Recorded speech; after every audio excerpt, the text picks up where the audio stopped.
آپ نے فرمایا میں نے اخلاص اپنے محلے کے حجام سے سیکھا تھا، جو ہمارے محلے کا بال کاٹنے والا نا، میں نے اخلاص اس سے سیکھا تھا۔ عرض کی حضرت اتنے بڑے شیخ اور ایسے عام آدمی سے اخلاص سیکھا؟ فرمایا ہاں۔ عرض کی حضرت وہ کیسے؟ آپ نے فرمایا فقر کا دور تھا اور جنید کے پاس اتنے پیسے بھی نہیں تھے کہ جنید اپنے بال ہی کٹوا لے، اور آپ فرماتے شریعت جتنی اجازت دیتی تھی نا میرے بال اس سے بھی بڑھ چکے تھے، لیکن میں معذور تھا، پیسے ہی نہیں تھے بال کٹوانے کے۔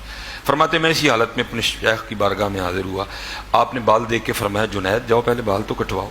اب فرماتے پیسے نہیں تھے لیکن عقیدہ مضبوط تھا۔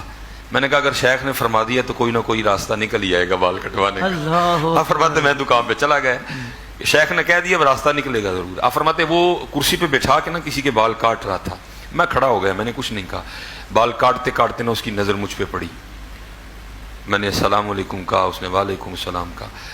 تو آپ فرماتے میں نے کہا بھائی ظاہر ہے تیری دکان ہے، اسی سے تیرا گھر چلتا ہے، تو ظاہر ہے تو پیسے لے کے بال کاٹے گا، مفت تو نہیں کاٹے گا۔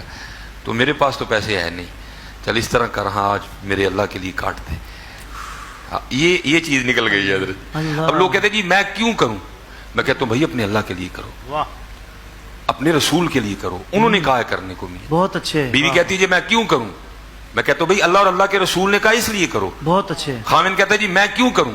میں کہتا ہوں بھائی اللہ اور اللہ کے رسول نے کہا اس لیے کرو حضرت۔ یہ جو نکل گیا نا حضرت جی، یہ سب خراب ہو گیا حضرت، اسے واپس لانا پڑے گا، سارا کچھ ٹھیک ہو جائے گا۔ بہت اچھے۔ یہ جو نکل گیا نا جی میں کیوں کروں، بھائی اللہ نے حکم دیا، اللہ کے رسول نے حکم دیا، اللہ کے لیے کرو، اللہ سے اجر ملے گا حضرت جی۔ وہ ٹھیک نہیں جی میں ٹھیک کیوں ہو جاؤں، بھائی تو اللہ اور اللہ کے رسول کے لیے ٹھیک ہو جائے، وہ بھی ٹھیک ہو جائے گی۔ واہ واہ واہ واہ۔ یہ جو نکل گیا نا حضرت، اس نے ساری خرابیاں کر دی ہیں حضرت۔ وہ آپ فرماتے جب اس نے یہ سنا نا تو نیچے آ گیا، میرا ہاتھ پکڑا، دکان پہ لے گیا، اور اس طرح نہیں کیا جیسے ہم کرتے ہیں، بھائی تیرے اللہ کے لیے کاٹ رہے ہیں اس لیے سب سے آخر میں کاٹوں گا، تو انتظار کر بیٹھ کے۔ فرماتے نہیں، جس کے کاٹ رہے تھے اس کو بھی کرسی سے اٹھا دیا، مجھے بٹھایا، میرا سر چوما اور بال کاٹنے شروع کر دیے۔ اب روتا جائے، بال کاٹتا جائے اور بار بار یہ بات کہتا جائے ہاں ہاں میں نے بڑے بال پیسے لے کے کاٹے ہیں، آج پہلی بار میں بھی اپنے اللہ کے لیے کاٹ رہا ہوں۔ اب آپ فرماتے ہیں بال کاٹتا رہا، روتا رہا، میں بھی نیچے بیٹھ کے یہ نیت بناتا رہا بھائی ابھی تو پیسے نہیں ہیں، اگر کبھی اللہ نے دے دیے تو میں اسے بال کاٹنے کا بدلہ ضرور دوں گا۔ اب فرماتے پھر وہ وقت آیا، خلیفہ وقت بھی مرید ہوا، ابو بکر شبلی مرید ہوئے، ابو بکر واسطی مرید ہوئے، عمر بن عثمان مکی مرید ہوئے، بڑے بڑے مشائخ میرے مریدین میں شامل ہوئے۔ آپ فرماتے اللہ نے مجھے فقیری میں امیری دی۔ آپ فرماتے میں نے ایک تھیلی ڈالی، بنائی، اس میں کچھ درہم ڈالے، کچھ دینار ڈالے، اور لیکن میں اس کی دکان پہ چلا گیا، بوڑھا ہو چکا تھا۔ آپ فرماتے میں نے السلام علیکم کہا، اس نے وعلیکم السلام کہا۔ آپ فرماتے میں نے کہا پہچانا؟ اس نے کہا آپ جنید بغدادی ہیں۔ آپ فرماتے میں نے کہا یاد ہے ایک بار تو نے اللہ کے لیے میرے بال کاٹے تھے؟ اس نے کہا یاد ہے۔ آپ فرماتے میں نے تھیلی آگے بڑھا کے کہا لے پھر یہ وہ بال کاٹنے کا بدلہ ہے۔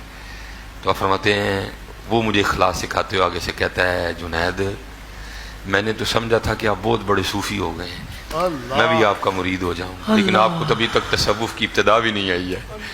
آپ فرماتے میں بڑا حیران ہوا کہ بال کاٹنے والا اب تصوف پہ گفتگو کرے گا، یہ مجھے بتائے گا کہ تصوف کیا ہے، لیکن کیونکہ بڑے لوگ تھے حضرت جی، تواضع تھی۔ آپ فرماتے ہیں میں نے اس سے کہا کہ بھائی پھر کیا ہے اخلاص، تم بتاؤ مجھے اخلاص کیا ہے، میں تو تم نے میرے اللہ کے لیے بال کاٹے تھے، میں آج اس کا بدلہ لے کے آیا ہوں، تو کیا ہے اخلاص؟ تو آپ فرماتے وہ مجھے آگے سے کہتا ہے اے جنید اخلاص یہ ہے کہ جو کام اللہ کے لیے کیا جائے پھر لوگوں سے اس کا بدلہ نہیں لیتے ہیں۔